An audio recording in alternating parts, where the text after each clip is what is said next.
Good afternoon, everyone, and thank you so much for joining us. Can you believe it is almost the end of June? It is June 26, 2020, and we made it. And those words to me have so much more meaning these days. The fact that we made it to Friday is a good thing. My name is Malene Jackson, and I'll be moderating today's conversation titled From Coming Out to Growing Old, Still We. This conversation is brought to you by the Maryland National Capital Park and Planning Commission, the the Montgomery County Planning Department, excuse me. And this is a closing conversation. This is the last of a three-part series as we celebrated the Pride Month. A long celebration, but a great celebration. As we continue to do our community engagement through our Thrive Montgomery General Plan 2050, we continue to have these types of conversations, and this is a good one. So before we get started, though, I do want to remind you that I'm giving the same introduction that I did the second conversation that we had, wanting to establish or attempt to establish a brave and safe space for a much needed conversation. We are dedicated to providing a harassment-free experience for everyone, regardless of gender, gender identity and expression, age, sexual orientation, disability, physical appearance, body size, race, ethnicity, religion, or lack thereof. We do not tolerate harassment of Still We participants in any form during this conversation.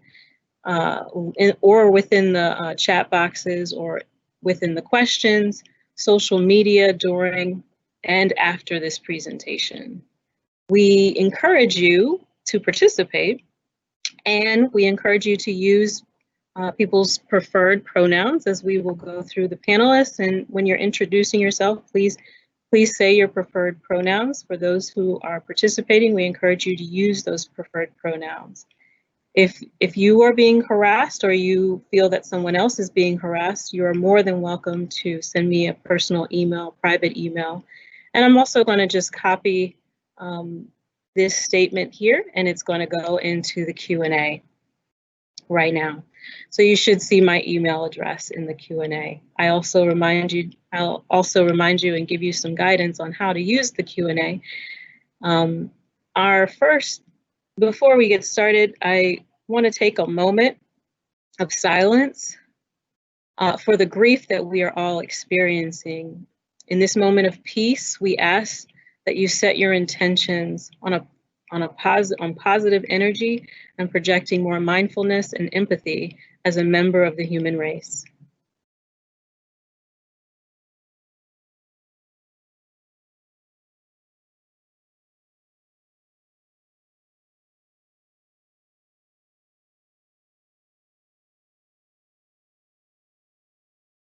Thank you.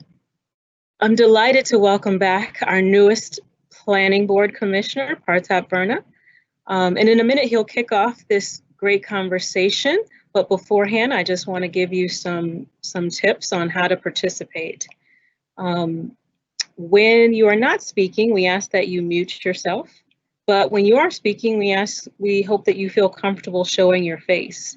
It's helpful to use earbuds, which I have in my ears right now, or a headset to avoid any feedback. Comments and questions should be placed in the Q&A. And we will do our best to get to all of the questions and answers during the session. But again, I leave my personal email address in case you would like to send me your comments or questions that we did not respond to. I'm going to turn it over to my colleague and actually the Planning Board Commissioner, Partap Verna.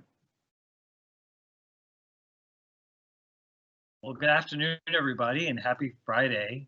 Thank you for the nice introduction. And can everyone hear me okay? I know with these, you can give thumbs up. Okay, cool. I've been in enough of these calls where I'll run my mouth for a good couple of minutes and be like, okay, we didn't hear anything you just said, so you may have to repeat it. But my name is Partap Verma. I am the newest commissioner here at the Montgomery County Planning Board. And it's an honor to be here. it's so important that we're celebrating Pride and having these conversations. Special thanks to Molly and Samantha and the entire staff that have really put together what I think is going to be an interesting conversation. It's actually my first time meeting some of the guests, so it's going to be, I think, a refreshing, probably spontaneous conversation, which I think makes things always interesting when you don't really have a lot of background on individuals.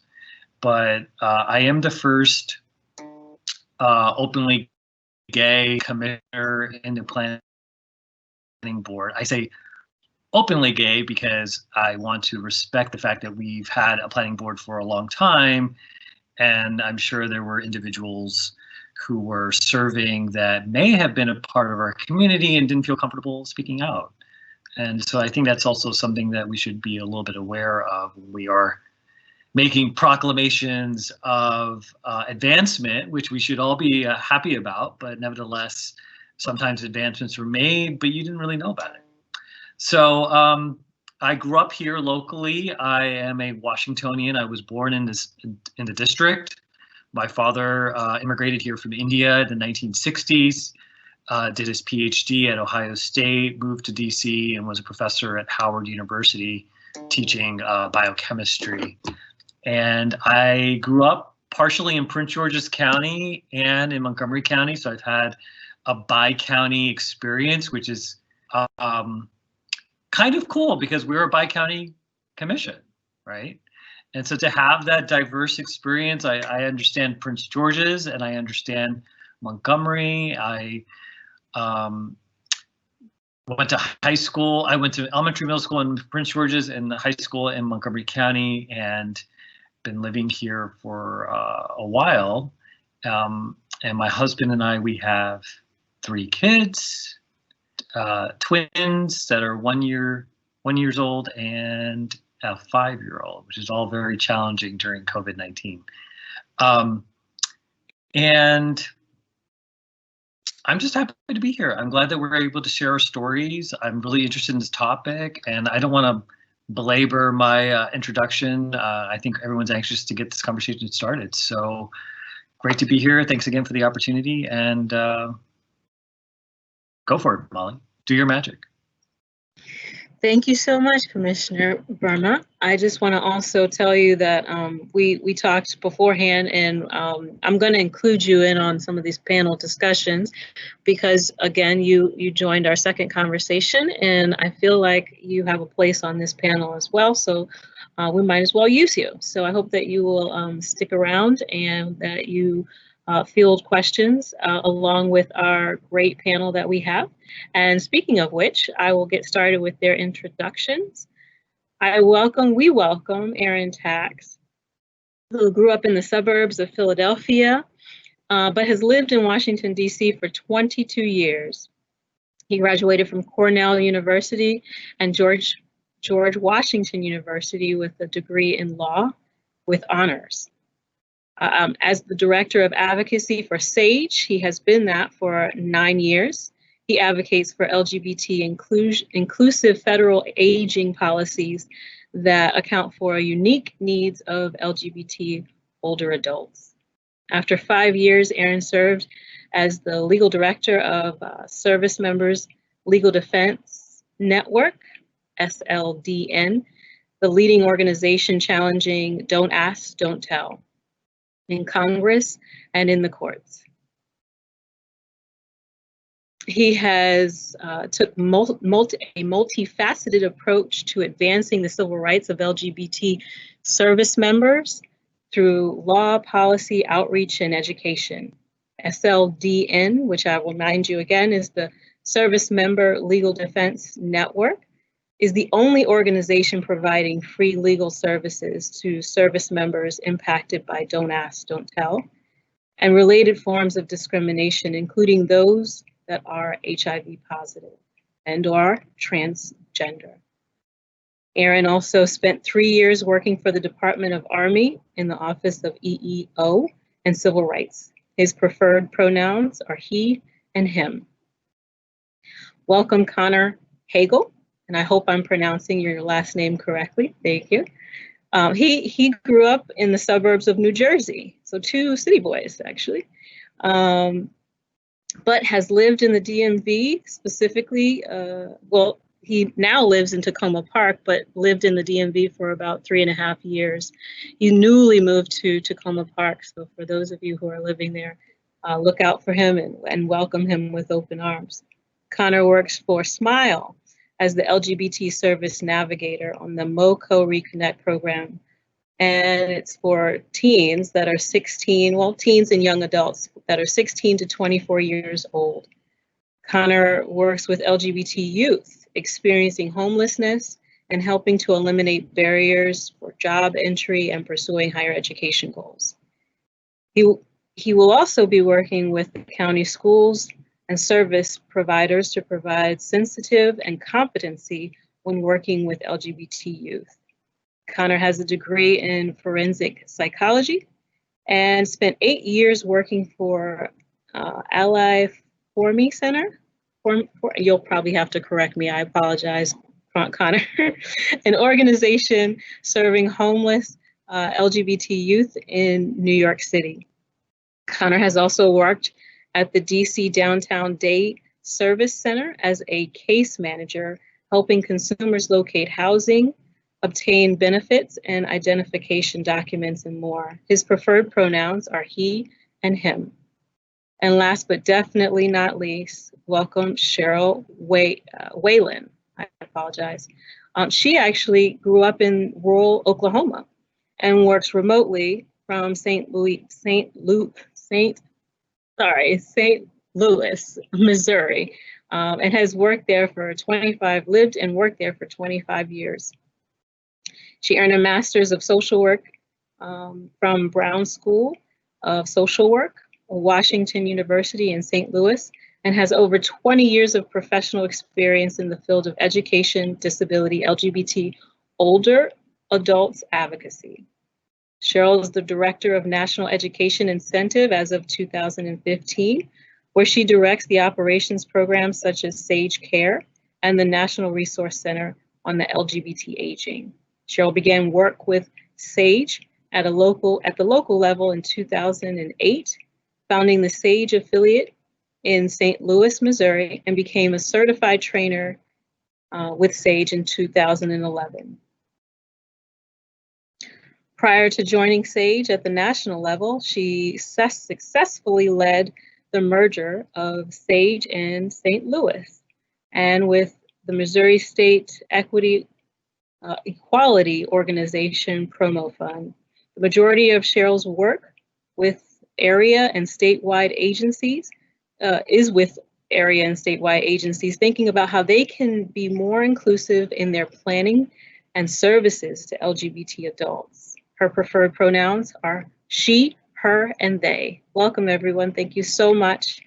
We're going to jump off and get started. I do want to kind of ground everyone and give you kind of a heads up. First, we're going to talk about and focus on the individual. We're going to peel back the layers of some of the clients that our panel meets and service and provide services to. And then we'll go into the details of their organization, but it's important for us to understand the individual.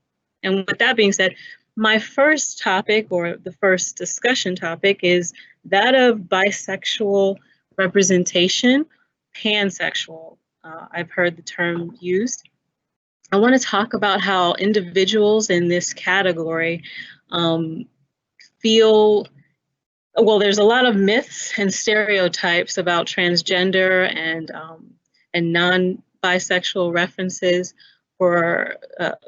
They're more popular for the lesbian and gay community, and historically, people have not picked this category of being more so in the bisexual realm, because it's almost like they're straddling the fence, or that they don't feel a sense of belonging.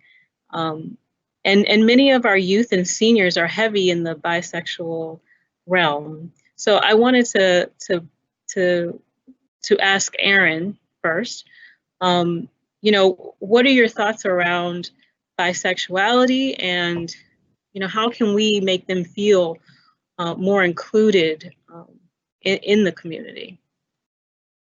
Aaron? Thanks for the question. As someone who identifies as bi, I think it's easy to feel like we don't fit in necessarily with the LGBT community and not with the straight community. And I would say there's a lot of bias against bi people in both communities, and maybe more even in the, I guess you would say let's say LGBT community, but I guess I would leave out B in that case, the LGT community against the B. And I think there are some in the LGBT community, who maybe identified as bi when they first came out, sort of as a way to not fully acknowledge that they were, gay or lesbian at the time. And, from what I hear from those folks, they assume that people who identify bi today don't want to acknowledge that they're actually gay or lesbian. And I think for a lot of us who identify as bi, that stings as much as anyone who would say, I don't believe that a gay or lesbian person exists, because I myself don't experience that. So I think it puts us kind of in a difficult situation. And so I think in that way, it's still a struggle, even in the LGBT community, to convince people that being bi is really a thing. And I guess you only know what you feel like inside and who you're attracted to and who you're not attracted to. And to deny that part of me would be as much as harmful, or feel as bad as a gay person denying that they're gay, just to feel like they need to fit in with the straight community. Yeah, and I mentioned myths and stereotypes that are sometimes. Are there any myths or stereotypes that you'd like to kind of clear up right now? Sure. I mean, one thing I've heard of is, even personally, is that, well, if you identify as bi, I'll hear this from both men and women, well, you can never be in a long-term committed relationship. And I guess by extension, anyone who's bi is doomed to a life of being single. I mean, it's kind of bizarre, but that's I think a stereotype that's out there, or that bi people are just want to engage in a lot of sexual activity, and that's it. They're not interested in relationships.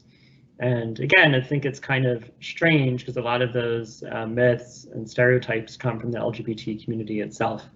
And I think that's even more disappointing from a community that should really know better about stereotypes and painting people with one broad brushstroke that they can't but with many of the same dispersions that the LGBT community for decades has faced, that this is a community that doesn't want relationships, that is only into sexual activity, and that's all that defines them.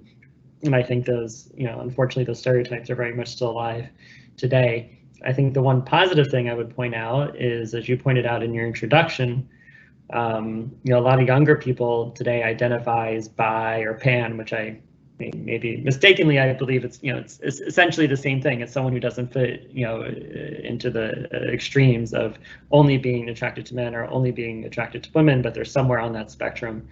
And I think the younger people today more and more so are recognizing that yes, it is in fact a spectrum, and it's okay not to feel totally attracted to one sex or totally attracted to the other sex, and it can be totally natural, to be somewhere in the middle.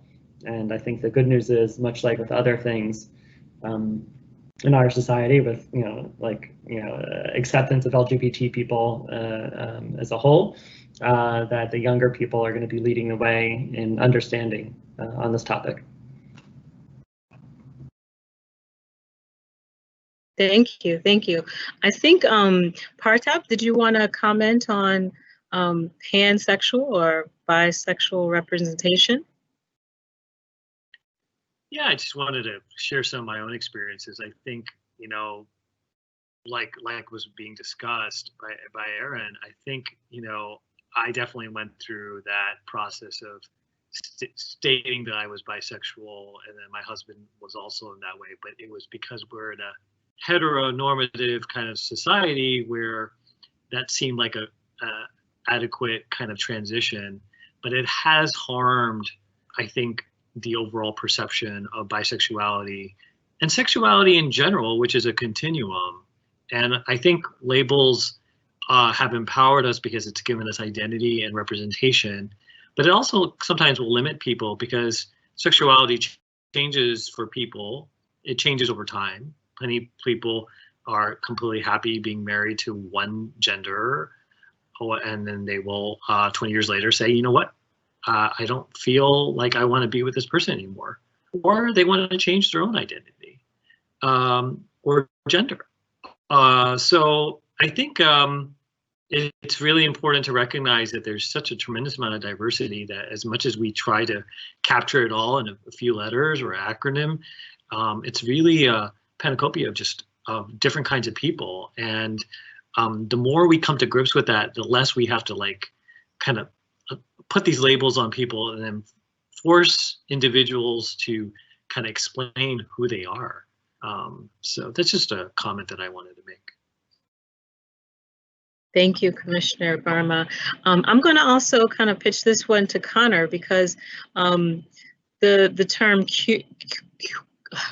queer or transgender is sometimes unacceptable by seniors. Do you mind weighing in on the categories of queer and transgender, Connor? Sure. Yeah, I mean, I think with the young people that I've been working with, and granted, in my experience, I've been working more with youth in urban areas in the New York City and the DC area. They don't really identify with LGBTQ anymore. They identify with queer and trans. That's kind of the terms that they use for their community. I think, I mean, I'm not a sociologist. I would kind of think that might come from a unification, because there are so much decisiveness, between LGBT, historically, that when you're looking at, homeless youth, and a lot of them are, Black youth and youth of color, very activist and very involved in, various empowerment movements and things like that, that they really want to feel unified. So it's like they're trying to unify under one term, and that's queer. Like individually they might identify as gay. I haven't run into too many youth who have said that they're bisexual or pansexual. Certainly I have, but like if they don't identify as lesbian or gay, it's usually queer more than anything. And then definitely transgender or non-binary or genderqueer, if they're on the trans spectrum. And then that's also a generational thing too, because there are older trans people who identify as transsexual, which is to younger people very often considered an offensive term. Whereas then there are older people who are like, don't call my identity offensive. So it's kind of, language evolves, and so it means different things to different people. And I think that's where you need to like talk to folks and understand where they're coming from, but then also understand that the young people are the future. And if we want to continue to move forward and we want to help them create the world that they're going to live in, we need to meet them where they're at and support them in the world that they're trying to create. Awesome. I want to clear up something because in your introduction, I mispronounced. Is it Forna? Is it the Ali? Oh, the Ali Forney Center. Forney Center. Okay, thank you. I just wanted to, if you wouldn't mind, for those who might be interested in and are maybe possibly from New York, if you wouldn't mind just copying and pasting a link in the Q&A so that if anybody wanted to look them up, they might know how to get in touch with them if they have a link. If not, don't worry about it. I'll look it up in between conversations. Did anyone else want to comment about queer, transgender, or pansexual orientations before we move on? Aaron, by all means, can we jump to Aaron real quick? I mean, I think Connor and some other folks alluded to this, but for each generation, there are terms that they find offensive or not offensive or welcoming or not. And I think one thing that we particularly run into at SAGE is that generally speaking, and of course this doesn't apply to absolutely everyone, but generally speaking, queer is not a favored term because it was used in a disparaging way when these people were coming of age. And that's for one reason you could see even in our name when we say who we are as an organization, we say that we represent LGBT older people as opposed to LGBTQ or queer older people. And I think the important thing to keep in mind there is language can sometimes seem superficial, but it can really send a strong signal. So if you're operating a program in the county and you want to reach LGBT older people, if you called it the queer program for older folks or something, you might not get a lot of people showing up. You might not even get a lot of people showing up if you call it the LGBT program, we find. And Cheryl could probably share a lot more on this, but in terms of understanding the language and receptivity to it, a lot of people this generation might not even be out or might not be comfortable identifying going to an LGBT program. So there might be creative ways to name something to make it more receptive for people of this generation. I think that is so critically important for us as we're doing marketing and community engagement. So I want to thank you for that piece of information. Cheryl, did you want to chime in at all on this, or? Yeah, I would, just to kind of bounce off of what Aaron was saying there at the end. I think it's really important that when we're looking at programming, especially with older adults, if you're thinking about offering a segregated program for LGBT seniors, I really encourage folks to think about why. Is there a need for programs to be segregated, especially when it's a community-based program? Or is there a way to make sure that we're really inclusive of all community members? So if you're running a lunch program, how do we make sure that it's inclusive of all community members and that we're not unnecessarily labeling folks and segregating them when it's really important to make sure that it's open to all. And a lot of that comes to our policies and procedures. Are we implementing inclusive policies and procedures across, race, ethnicity, sexual orientation, gender identity, or are we continuing to segregate folks when it may not be necessary? Awesome. I think Aaron wants to weigh in just a little bit more about this, and then we'll switch to the next topic, which happens to be about intersectionality. So, Aaron? Just a little prompt. Cheryl, are there any materials or is there any place anyone can learn more about this? Definitely, and I will put a link into the Q&A as well. So the program that I run at SAGE, the National Resource Center on LGBT aging, we have a number of best practice guides that help organizations evaluate their programs and see where they can make changes to become more inclusive.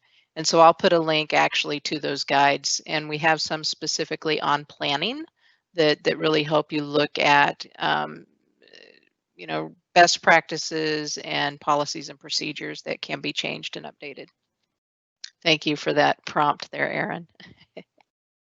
Thank you. That's awesome. These are good tidbits. I mean, I'm pretty sure we have a lot of planners online right now joining us that are thirsty for this information. I know I am. And in my thirst for knowledge, I want to say that we've done a lot of training, and I want to give a kudos to Robin, who's putting a few messages in the Q&A. So if you have a chance and you're watching, please look at the Q&A that Robin is giving out. It's for harassment. It's anonymous call-in numbers. I highly encourage you to also use those platforms as well. I wanted on the next topic that we're going to be discussing, it's about intersectionality. And in my training this past week, I must say that I had moments where I felt like we have a lot in common. I mean, I'm a heterosexual African-American female, but I mean, I've definitely heard the term passing before and having to choose a side. And so the next topic that I'd like to kind of transition into is this intersectionality that we have and the concept of passing in the LGBTQ+ community. And what does that mean for folks having to pick a category? I think Commissioner Varma was mentioning that, we kind of force people into these boxes and we make them choose, how they're going to continue to live their life. And we make them stay in those boxes for long periods of time. They don't have the options of changing their mind sometimes. So I first want to pitch this question or this concept to Cheryl. Where do you get the question often of like, where do I fit, or how can I be my authentic self, and what does that mean for us as planners when we're doing community engagement? Cheryl? Yeah, thank you for that question. I think oftentimes we do get caught up in this concept that it's a choice, and this has actually been used against folks within the LGBT community, that you've made the choice to be gay, lesbian, bisexual, or transgender, and the reality is most of us have spent years struggling to really find our place and to be authentic in our lives. And I've oftentimes said that the choice is living authentically. The choice is not hiding who we are, but truly living authentically. And I think the other thing is, especially when we're thinking about how do we support people in coming out, and I like to think of this as coming out across the lifespan, because some people may come out younger, some may come out in middle age, and some are not coming out until they're older. There is no one way or no one right way to come out. And it really is a process, for all people to figure out the best way. And then, from a point of intersectionality, this can also, be dependent on, where you are in your life. And, when we think about intersectionality from a place of people holding multiple minority statuses, so you may have a person who, is a Black woman, a parent, a daughter, a school teacher who also identifies as lesbian. There may be a number of things that are, driving the ability to be out and to live your life authentically. So we really need to look at all the areas that a person is living their life, and it's not about making a choice, but it's about living our lives authentically. Yeah, we are all things and some things and not some things all at the same time. And so, the ability to have, be Black, and be a woman, and be lesbian, those are almost three different things. You might encounter three different barriers based on, and those things they weigh on you physically. I want to ask Connor, as youth are trying to emerge into their full selves and find their authenticity, how do you create a safe space for them so that they're able to kind of fully be themselves and embrace all of the multifaceted parts of themselves? And even myself, even you. In our drop-in centers and our housing spaces, it's easier because we create those spaces. They're enclosed, so we have the ability to hire our own staff. They're all culturally competent. They understand that somebody could come in with a full beard and a dress, and that's totally fine. It's when you're going out into other spaces and you're trying to get people to understand that that's still fine, where I think the bigger challenge is. When we have our groups in our spaces, we start all of our groups with name, pronouns, and then like group norms, which is like, we don't, no judgment, having the ability to point out if somebody says something that's hurtful or offensive and be willing to like receive information, those kinds of things. For me, like, I work in Montgomery County, I work in other people's offices, so I've done trainings with other staff. I will, if I hear something that's, not appropriate, I will make sure that I say something to that staff person to sort of make sure that they understand how how people need to be addressed, how the best, practices. I did a training with the young people in the program, all of the young people, about LGBTQ identity, you know, it's a process. Nobody can understand everything overnight. But I think that's also part of the passing aspect, and a lot of why there's a big distrust between youth and adults is with, you know, queer and trans youth, there's much more of a push for authenticity. So, you know, if older generations of LGBTQ adults are more sort of about, you know, the white picket fence and, you know, the families and stuff like that, are you going to put as much effort into getting gay marriage passed as you are into ensuring, you know, that queer, Black, trans people have housing and healthcare? If not, what are you actually doing? You know, and historically, like, those are the rights that have been traded away at every turn. So I think that's where a lot of that distrust comes from. And also kind of circles back to the language portion of it. That's where people want to, you know, people want to fit in and want to know that they're going to be accepted for who they are. Thank you, Connor. I think Commissioner Partap-Burnap, do you want to weigh in on this topic as well? Yeah, there are a lot of good points that are made, and I think what we're doing today, sharing stories, is definitely something that I think people can kind of understand some of the context of, you know, why some of the things people say can affect us. I mean, I know someone who was in a closet for so long, and my husband, who was you know, in the military, was a ranger in the U.S. Army. You know, he was in the closet at a long period of time, and I was a diplomat serving abroad at the State Department. And these were both environments where, you know, at a time where you didn't know if you could be yourself, did we conform to a heteronormative kind of environment? Absolutely. Does that continue in our lives today? Is that part of who we are? Am I a little bit more aware of my mannerisms, or am I, you know, more comfortable today? Definitely more comfortable with who I am today, being out.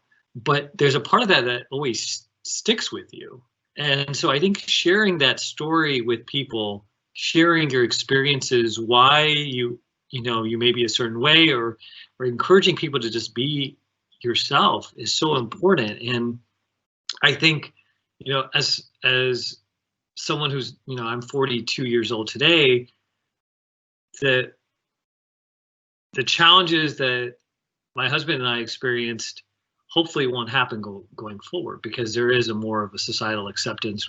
We have come a long way, still a long way to go, but we have come a long way. And I hope, you know, my children and other younger kids and people in high school and teenagers, when you're expressing yourself, I think there's less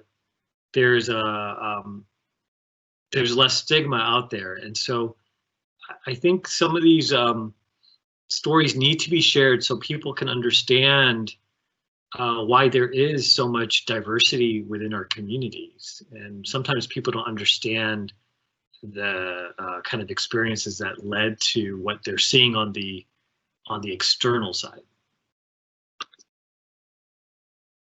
Yeah, and how someone shows up into the conversation and comes with their full self to work. The title of this conversation, I just want to remind everyone, is Coming Out to Growing Old. And so the next topic that I wanted to discuss was this coming out thing, and the process of coming out. And I heard the term polite society used before. And, you know, how do we build trust and gain insight? People find commonality in sharing their stories, which is what Commissioner Partap-Burnap was saying, is that the value is in the story and how people kind of show up and who they are at their core. But when they're sharing their coming out story, sometimes their coming out story can be very traumatic and it can be an unpleasant experience. So I want to go to first Connor, and then we'll go to Cheryl. But I wanted to ask you about, when people are, as they're growing up and growing into their full selves and becoming their authentic selves, and they have to go back and reflect on their coming out and the process of coming out. There are some traumatic experiences that youth go through, and some seniors as well, which is why we're going to Cheryl after this. But did you want to kind of touch on this topic, explain us how youth are going through this coming out process and what it means to them being their authentic selves?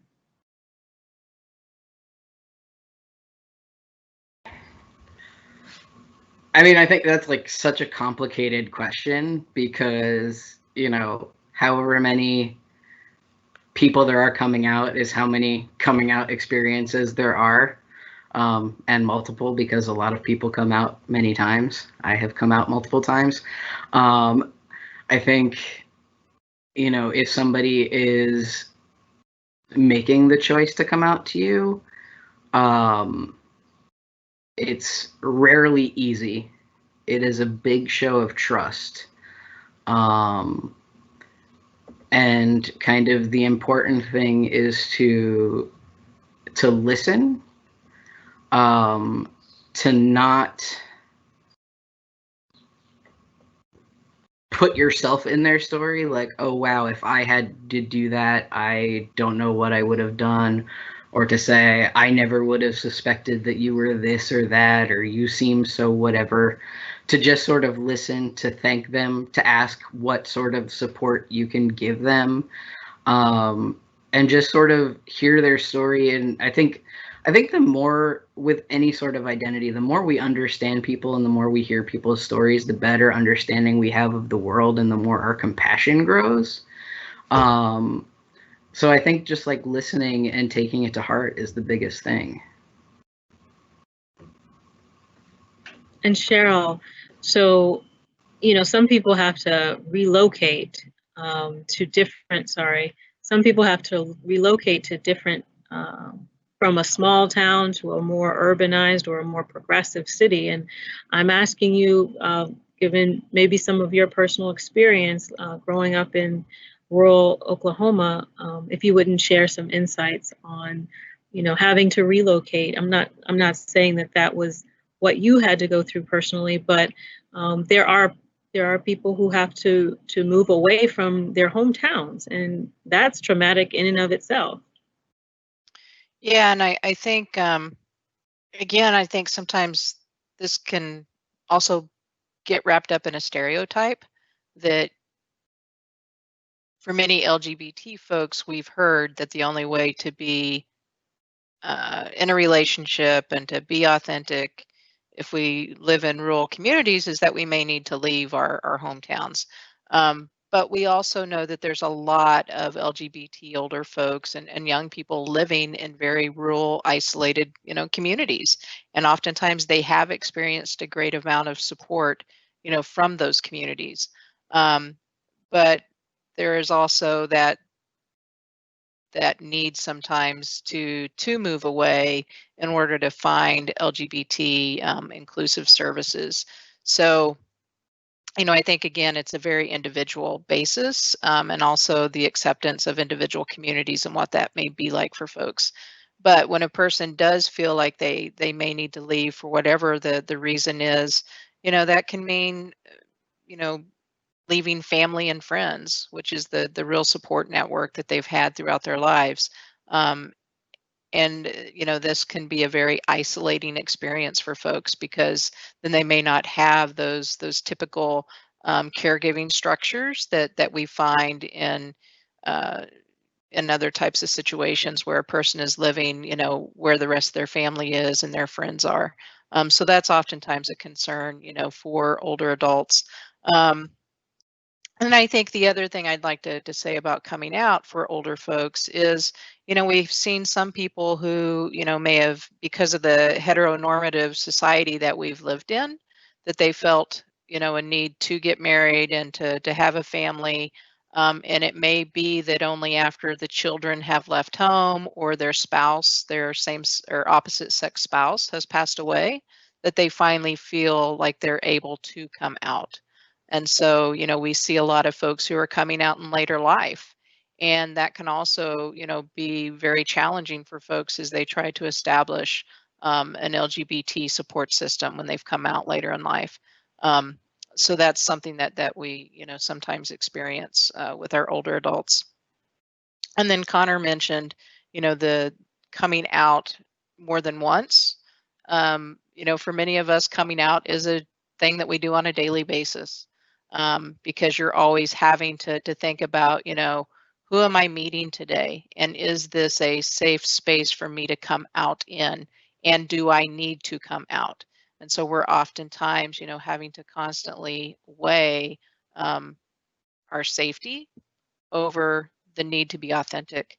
And so that's why sometimes folks continue to be fairly closeted, is because they may not feel safe to come out on a daily basis. Thank you, Cheryl. I want to encourage those of you who are listening in to use the Q&A to pitch questions that you may have at this time. We do have one other topic, and I want to follow up with Connor real quick on this same topic, but we're getting to the point of opening up the floor soon, and so I want to encourage you to go ahead and put your questions in the Q&A. But Connor, did you have other thoughts? Yeah, I just, one of the things Cheryl mentioned about having to move away to access care, since this is a planning panel, if you're in a community that has a health department, has community health centers, putting in a plan to make sure that they are competent to the needs of LGBTQ folks is incredibly important. Making sure that you have providers that, understand the needs of, trans individuals, that understand, the needs of lesbian and gay populations. And those are different for lesbian and gay seniors. Personally, I live in Montgomery County. I have to go to DC to get healthcare. And I am, a privileged person with insurance and income and everything like that, and I still have to leave my community to get the care that I desire. So I think that that's something that's very important if you're trying to think about making sure that your community is supportive and accessible. If a person is young and they don't have the means to leave their community or travel however far they have to travel, then that's just their choices, either to stay and hide or leave. Yeah, I want to ask Erin, did you have anything that you wanted to weigh in on this topic? If not, we can. I did want to also say Tim put a comment in the Q&A, and I want to say that the last part of that is probably the strongest. When coming out, you are owed nothing more than for others to listen and respect and understand. And I would agree with that. Erin, do you have any thoughts that you'd like to share about the process of coming out? Yeah, I think it's important just to respect that people do it on their own time and in their own way. And yeah, I guess mostly just to listen. And I think that's all you can do, and try to appreciate the other person's experiences and what they've gone through. And yeah, I think I'll leave it at that. That's my thoughts as well. So when you're coming out, it's also a vulnerable experience, and people can suffer abuse. They can get kicked out. They can there can be some homelessness. But I want to start with Connor to talk about some of the services that that Smile offers, and for young teens who may be dealing with homelessness or abuse. Connor? Sure. So most of Smile's direct services are based out of Washington, D.C.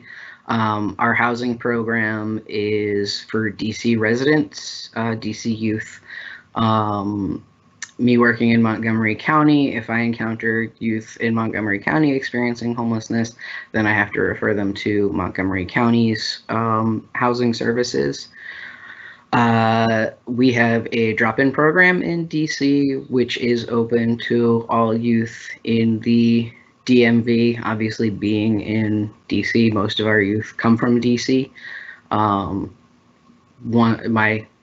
Before COVID, and as MoCo Reconnect was getting up and running, my hope was to start creating LGBTQ spaces in Montgomery County that would be accessible for LGBTQ youth. That is something that will hopefully pick up once we are out of quarantine.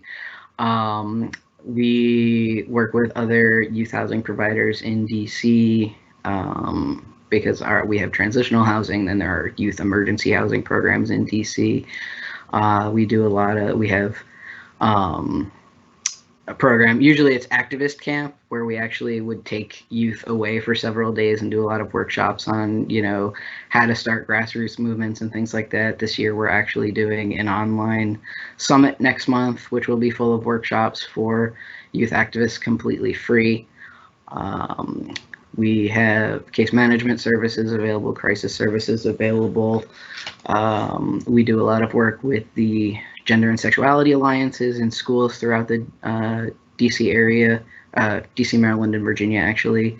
We were supposed to do a training with Montgomery County Public Schools for all of the faculty advisors for the GSAs, which is on hold because it was scheduled right before was scheduled, I think, for March 7th or something. So it was like right before the lockdown right after the lockdown went into effect. And we've worked with GSAs, and we've done a lot of competency trainings for employers, different, agencies throughout the area, just a whole big range of services. Can you kind of also elaborate on MoCo Reconnect and kind of give us the basis, maybe a little history of that? Sure. So MoCo Reconnect is for all youth in Montgomery County ages 16 to 24 who had dropped out of school, but it's sort of expanded to who have dropped out of school, are at risk of dropping out of high school, who have graduated high school but who are not working or in college, because we have GED programs, and then we also have job readiness trainings. So we work with LAYC, the Latin, they're LAYC in DC, they're Maryland Multicultural Youth Center in Montgomery County, located in Silver Spring. And so they have a couple of different programs. And so, we have a job readiness trainer, GED class, on-site GED classes. They actually hired a couple of case managers to provide additional support. I work with the LGBTQ youth. We've done outreach, actually, going out into the community, trying to find youth who might not be in school. Meetings with Montgomery County Public Schools for youth who maybe have been on long-term absences. Maybe they haven't officially withdrawn yet, but they're at risk, so maybe they need an education alternative before they, just drop out altogether. And so MoCo Reconnect, I think they were called Re-Engagement Services, and then MoCo Reconnect was sort of the program that launched last year. And so I came on in November, and then we had our first GED cohort actually started in February. So just in time to have to switch to online classes. Yeah, shout out to LAYC. We did some community engagement with them. Love that organization. They work sometimes with our Parks Department as well. Connor, I did have one other question for you before I move on to the next person to kind of in this same topic. But you mentioned that you work a lot with DC. And does Montgomery County have group housing or housing for vulnerable youth? Not specifically. They do not have specific youth housing now. That's good to know. As we're building our general plan and housing, I'm making a note of that. Cheryl, would you mind sharing with us some of the policies that SAGE has advocated for vulnerable seniors, and especially given the COVID-19, if there's anything in response to our current pandemic or our current health situation in making them and supporting seniors? I'm actually going to invite Aaron to jump in here because Aaron's really our policy guru for SAGE. Absolutely. Yeah, so Aaron, do you want to jump in on this one? Sure. The first thing I could think of that Montgomery County can do, if it's not already doing it, is to collect data on hospital admissions and death rates, including sexual orientation and gender identity status. Apparently, this is something that nearly every hospital in the country is able to do with the flip of a switch, given their data systems and compliance with the Affordable Care Act. So if Montgomery County is not already doing that, I think it'd be very important for them to do that. And the reason for that is, we hear about the statistics in terms of the African American population and other populations that are being disproportionately impacted by COVID. The only way we know that is because of data. So it's really critical that we know that about the LGBT community as well. The other thing that we're working on nationwide, but this is also something that Montgomery County could adopt, and I think it's more important now than ever, is making sure that LGBT older people don't fall through the cracks of your aging programs.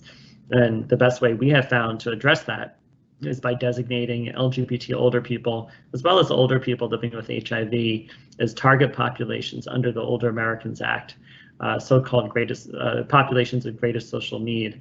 And this is something that the Federal Administration for Community Living has given states and localities the discretion to do. It's already been done in the entire state of Massachusetts with respect to LGBT folks. Same thing in California. Illinois just did this with respect to older folks with HIV and LGBT older people. And while this hasn't been accomplished statewide in Maryland just yet, I don't see why Montgomery County couldn't take the lead and do this in Montgomery County. It's something that can be done either administratively or legislatively. And for example, in Massachusetts, the Secretary of Aging just basically wrote a memo and said, this is the way it is.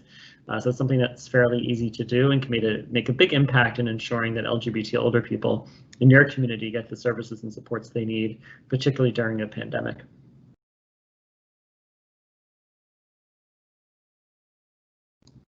Awesome. Cheryl, did you want to add anything to that, or? I did want to add, I actually am putting a couple more links in the Q&A, but I think, yeah, when we're thinking about, COVID and really just hospitalization overall for LGBT seniors, we know that our LGBT older adults are more likely to be single and live alone. But they may have a very, extended supportive network of families of choice, or, people that they consider their family.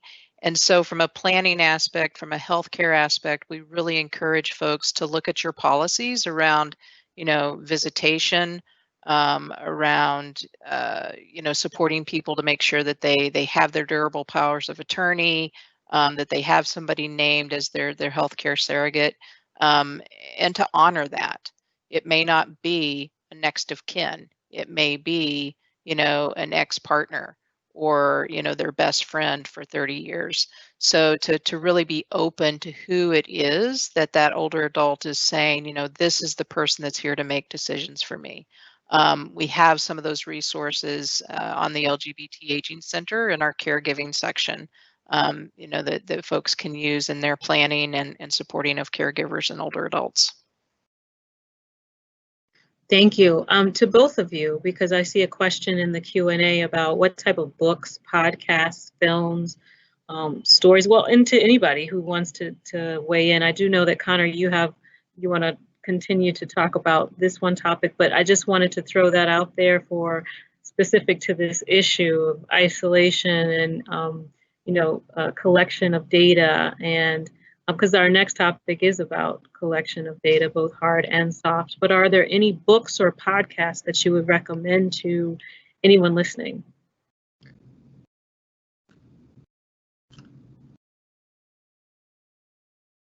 I could mention something coming up. This is Aaron with Sage. So on Tuesday evening, Sage is co-hosting a Q&A with Netflix about a movie that's out right now. So if you have Netflix, you can watch it for free right now. It's called A Secret Love, which is about two older lesbians in Chicago and the challenges they face as they get older, which are very much similar to the challenges that other people face, but a little bit more exacerbated. And it talks about the challenges they had growing up when they met each other, and what it was like to start a relationship nearly 70 years ago. And some of the folks from the film are actually going to be part of the Q&A. You can go to sageusa.org /secret love, and you can RSVP there. So I'd encourage you to watch the movie, and then if you're able to, participate in the Q&A with the director and the other folks from the film. And I'm trying to think of other films and books and whatnot off the top of my head, and of course I can't think of anything right now. But I think if you Google, search a little bit, I'm sure you'll find something good. One other kind of documentary type movie that we always recommend is called Gen Silent. And it's about 10 years old now, but it's still I think a really good look at the experiences of LGBT older adults and the importance of, really looking at how we can be more inclusive in our planning and services at the local level. Great. Connor? Well, are we going on the books and podcast question, or are we on? No. If you have recommendations, by all means, you can kind of throw them in there. But I think you wanted to weigh on the actual topic of vulnerable communities and services.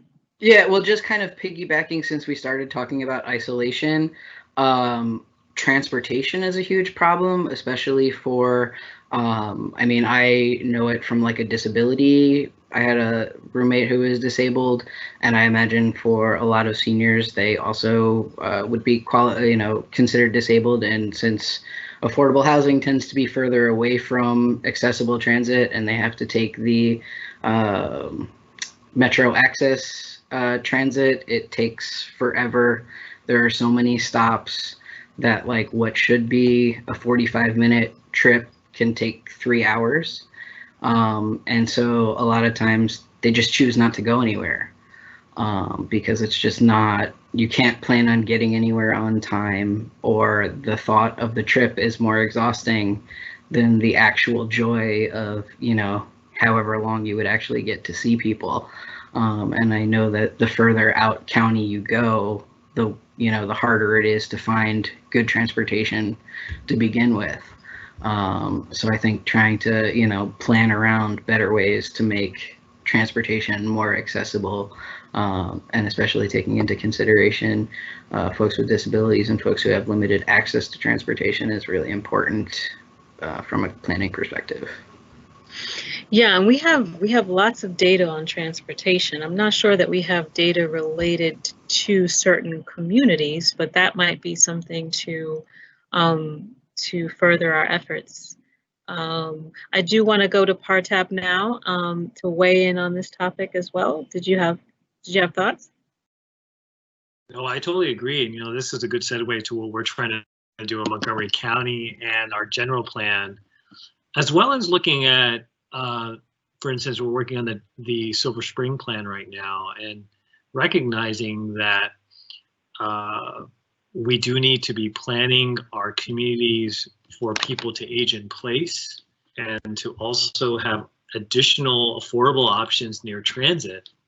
One of the things we know is that 72% of new housing needs to be near transit in order for people to effectively get to where they need to go and not be isolated. I think the way we grew was initially around the car, and now we're trying to retrofit a car-based society with additional transit options. I think the Purple Line is going to help, adding more density in areas around the Red Line stations in Montgomery County, and of course having diverse group of housing options, whether it's accessory dwelling units in people's basements, or attached homes, or having additional senior housing. One of the projects that Montgomery Housing Partnership did was a beautiful senior housing building in downtown Silver Spring next to the library. And the future Purple Line station is actually going to go right below the building. So it's a good example of how you can plan for groups that are vulnerable populations that do need additional resources and options. So we're going to be tackling a lot of these issues in the general plan. We're living longer than we ever have. We have more challenges. We are, despite having social media and being able to be online like this, we are lonelier. And how do we plan to increase the social capital trust that we all kind of want and need? And so that's definitely going to be part of our planning process. Yes, thank you. Thank you. So this transitions well into the last topic, and then again, we're going to open it up for more and additional questions. But this concept of hard and soft data and the importance of tracking progress over time and how we do that. And so I want to go to Aaron first to talk about things that he uses in his everyday practice, especially related to discrimination or any health issues amongst seniors in SAGE. Aaron? So in terms of data, I think the number one place I go to for data is a think tank out of UCLA's law school called the Williams Institute.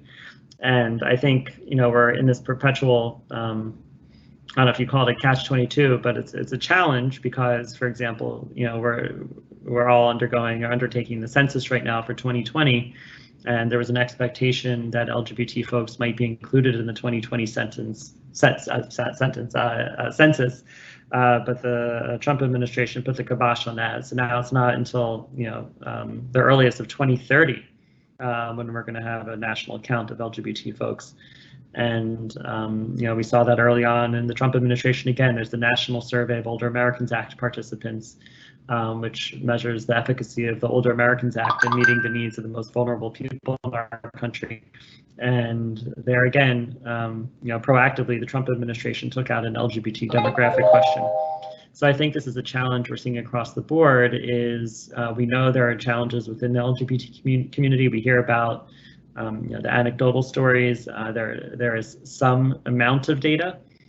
So for example, in the census, you can identify people in same-sex households, but at the same time, you can identify single LGBT folks. And given that this population is disproportionately socially isolated and not partnered and doesn't have kids, then those folks aren't counted.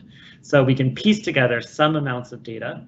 Some states are leaders on this and have more data than other states, but this is really something that needs to take place at the national level. And I think in the meantime, if we're wondering about what in localities like Montgomery County could do, is to think about any time that any sort of demographic information is collected on any sort of form or in any sort of intake, sexual orientation and gender identity should be collected as well.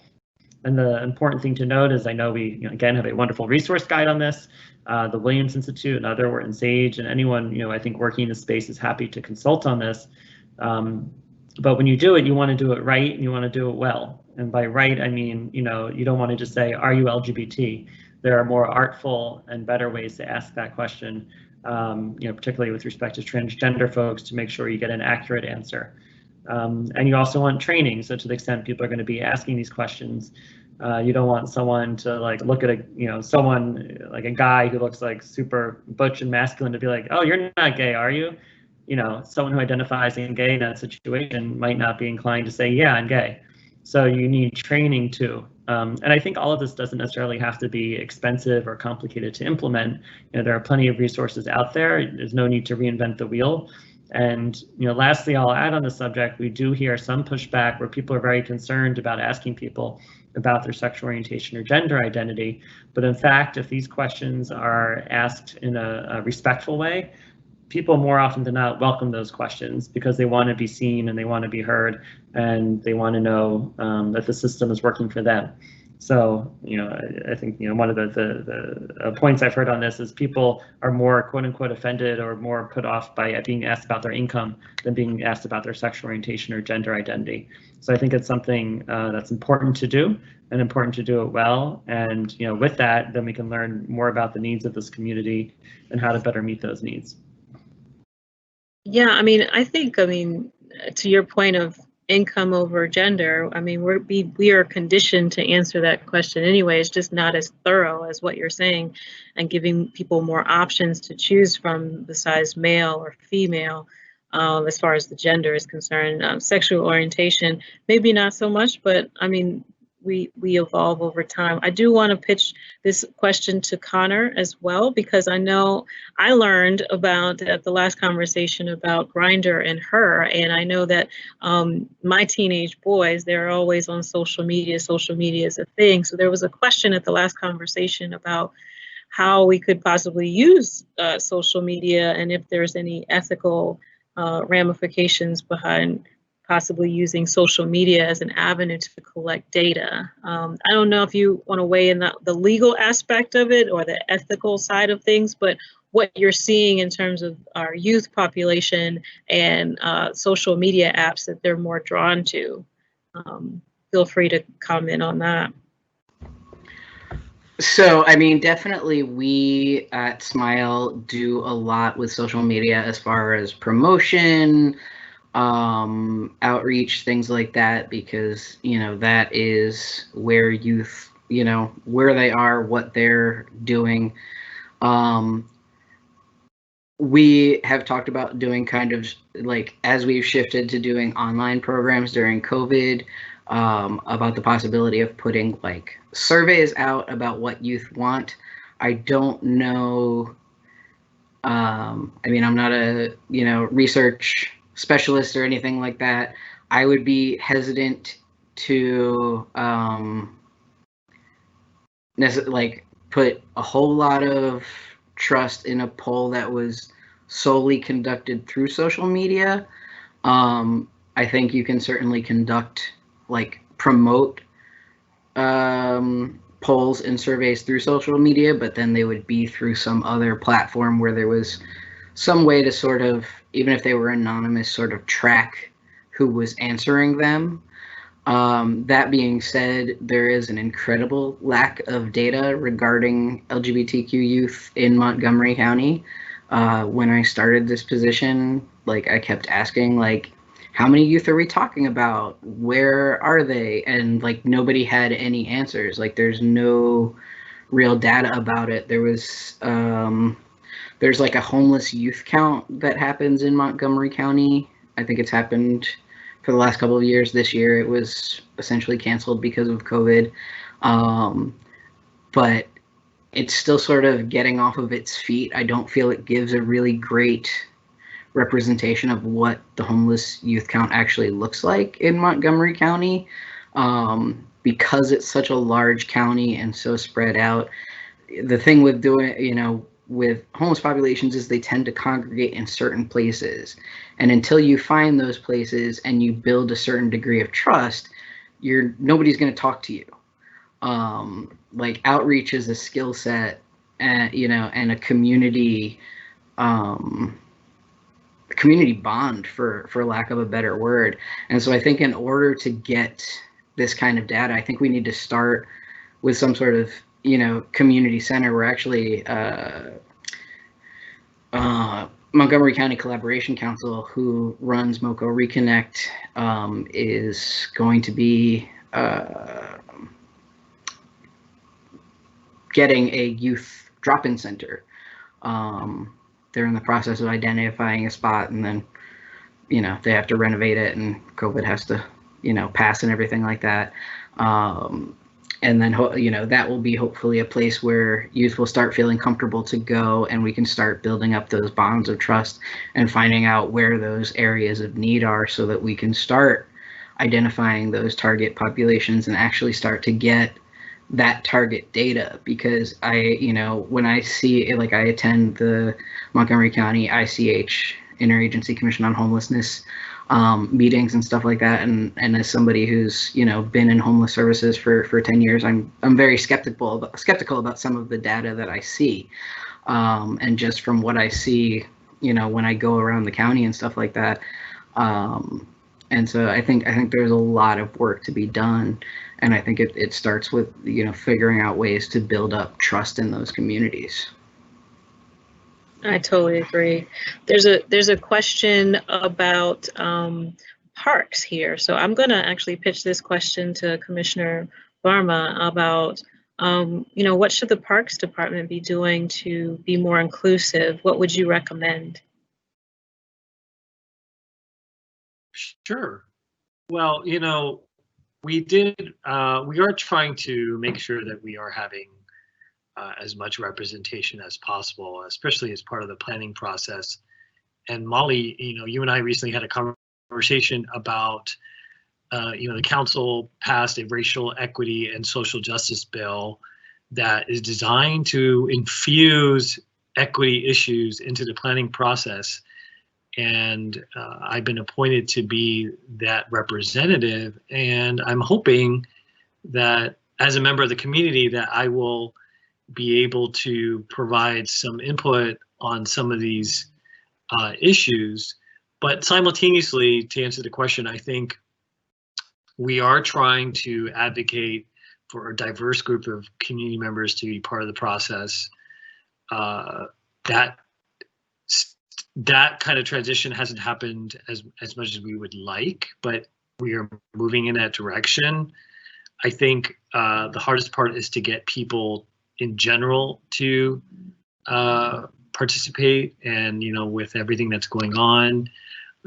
But we are moving in that direction. We have had some LGBT kind of family-friendly events and events at parks recently. I know there was an event, I believe it was at Jessup Blair Park last summer, Molly. I don't know if you remember that one. But we're trying, and I think we could do better. If you have any ideas on a good way to get that started, please let us know. I know the Montgomery County Queer Democrats did a planning forum where I actually participated in that when I was running for the open position, and that was a great opportunity to just talk about LGBT related issues in a pretty large audience. I think we had over 200 plus people participate back in the day when we actually congregated.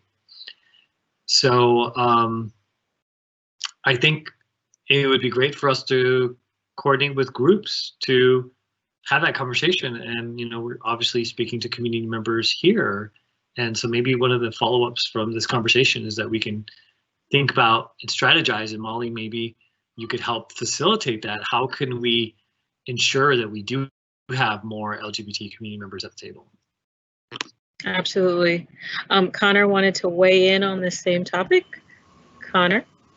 Yeah, just, I mean, a couple of things, like, I think doing LGBT specific events is great. I think also if you're doing events that aren't LGBT specific, making sure that you're reaching out to LGBT specific groups and letting them know that they are welcome at these events, that at these other events specifically, and that there is that space for them. On a larger scale, as far as equity goes, like making sure parks are accessible to public transit. Looking at what police presence is like in parks, because people aren't, you know, necessarily going to want to go there if, you know, if they feel like there's too much of a police presence there. Making sure that the upkeep is happening, you know, equally across the board, no matter what neighborhood any particular park is in. I think that those are kind of, you know, things that you want to look at, and that, you know, there are kind of activities for everyone there, you know, not just playground equipment. There are, like, you know, basketball courts and handball courts, and, you know, a good mix of things that people are going to want to go to. Connor, I also have a question about any information that you can offer as far as homelessness in Prince George's County, like teen homelessness. Do you work in the realm of Prince George's County? Not specific, no. Okay. No, I used to live there, but I live there. Yeah, I have no idea what their data or their systems are like over there. Got you. We're rounding the end of this discussion, but I did want to give everyone an opportunity to maybe have some closing remarks. I think that I've been able to get to every question in the Q&A. Again, like I said, if I didn't get to your question or I overlooked your question or you're not satisfied with the answers or the response, please feel free to email me directly at Moline, MOLLINE.Jackson@montgomeryplanning.org. I'm going to start in alphabetical order and go with Aaron. If you have any closing remarks, this would be the time to do so. All right. I guess I was just thinking today is the anniversary of the Obergefell marriage decision, as I think someone mentioned earlier in the call. And I think for some folks, that felt like the end of the road for the fight for civil rights for the LGBT community. But as has been alluded to on the call today, there's a lot more that still needs to be done, especially for marginalized communities, within the LGBT community. And right now there's a bill in Congress called the Equality Act that has passed out of the House of Representatives that would provide for comprehensive LGBT non-discrimination protections wherever anyone lives across the country. And I think that's what a lot of advocates are going to be fighting for next year in the new Congress. But that would provide protections in public accommodations, housing, jury service credit, and anything that receives public funding. And I think it gives you an example of all the places where we still need to fight for non-discrimination protections, even in the wake of the big victory at the Supreme Court just last week.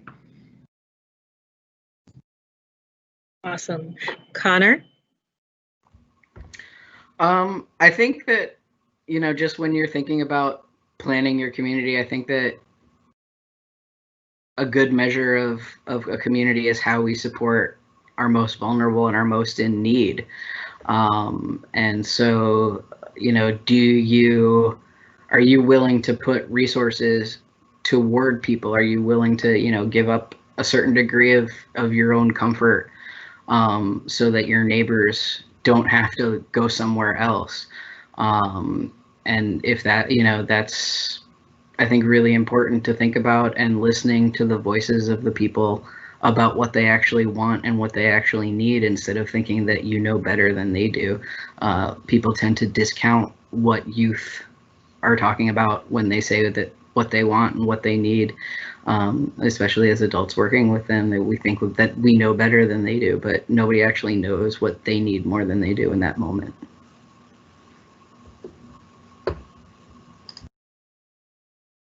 Awesome. I want to save Partap for last, Commissioner Partap Barna, and I'm going to go with Cheryl. Cheryl, do you have any closing remarks? Yeah, just quickly, as we were talking about parks and recreation, I think oftentimes when we're thinking about gender inclusivity, we oftentimes are focused on youth who may be transitioning and identifying as transgender, but we also know that many older adults are also coming out and transitioning later in life. So ensuring that any programs being ran from a Parks and Rec department also consider the needs of older adults who may identify as transgender, to ensure that programs and services are gender inclusive. And just want to thank you all for all that you're doing. And if you have additional questions, feel free to reach out to Sage, and we'll see what we can do to help you. Thank you. Last but definitely not least, Commissioner Partap Barna. Thanks, Molly.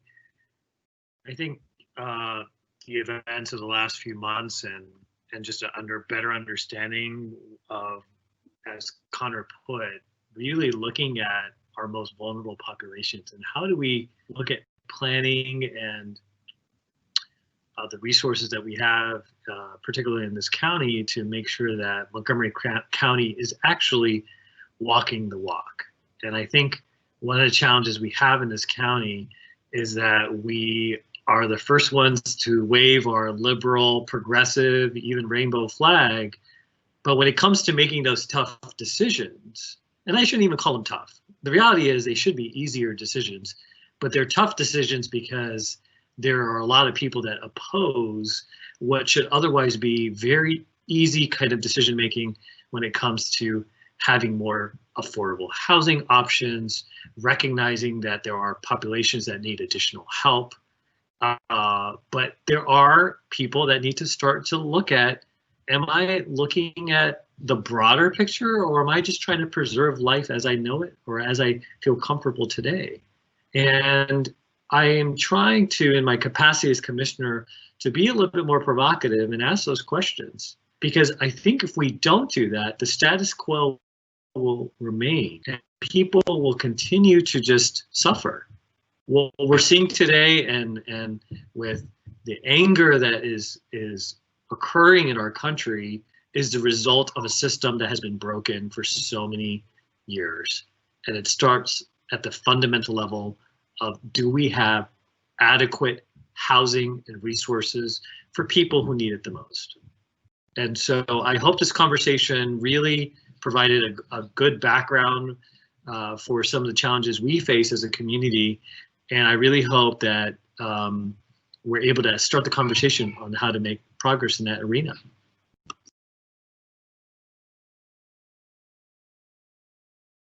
I couldn't have said it better myself. I oftentimes call myself a work in progress, and I want to personally and sincerely thank you all for helping me with my own growth. And I know that some of the people who are listening into this have learned and hopefully have grown in the process too. Cheryl, Aaron, Connor, Commissioner Partap, thank you.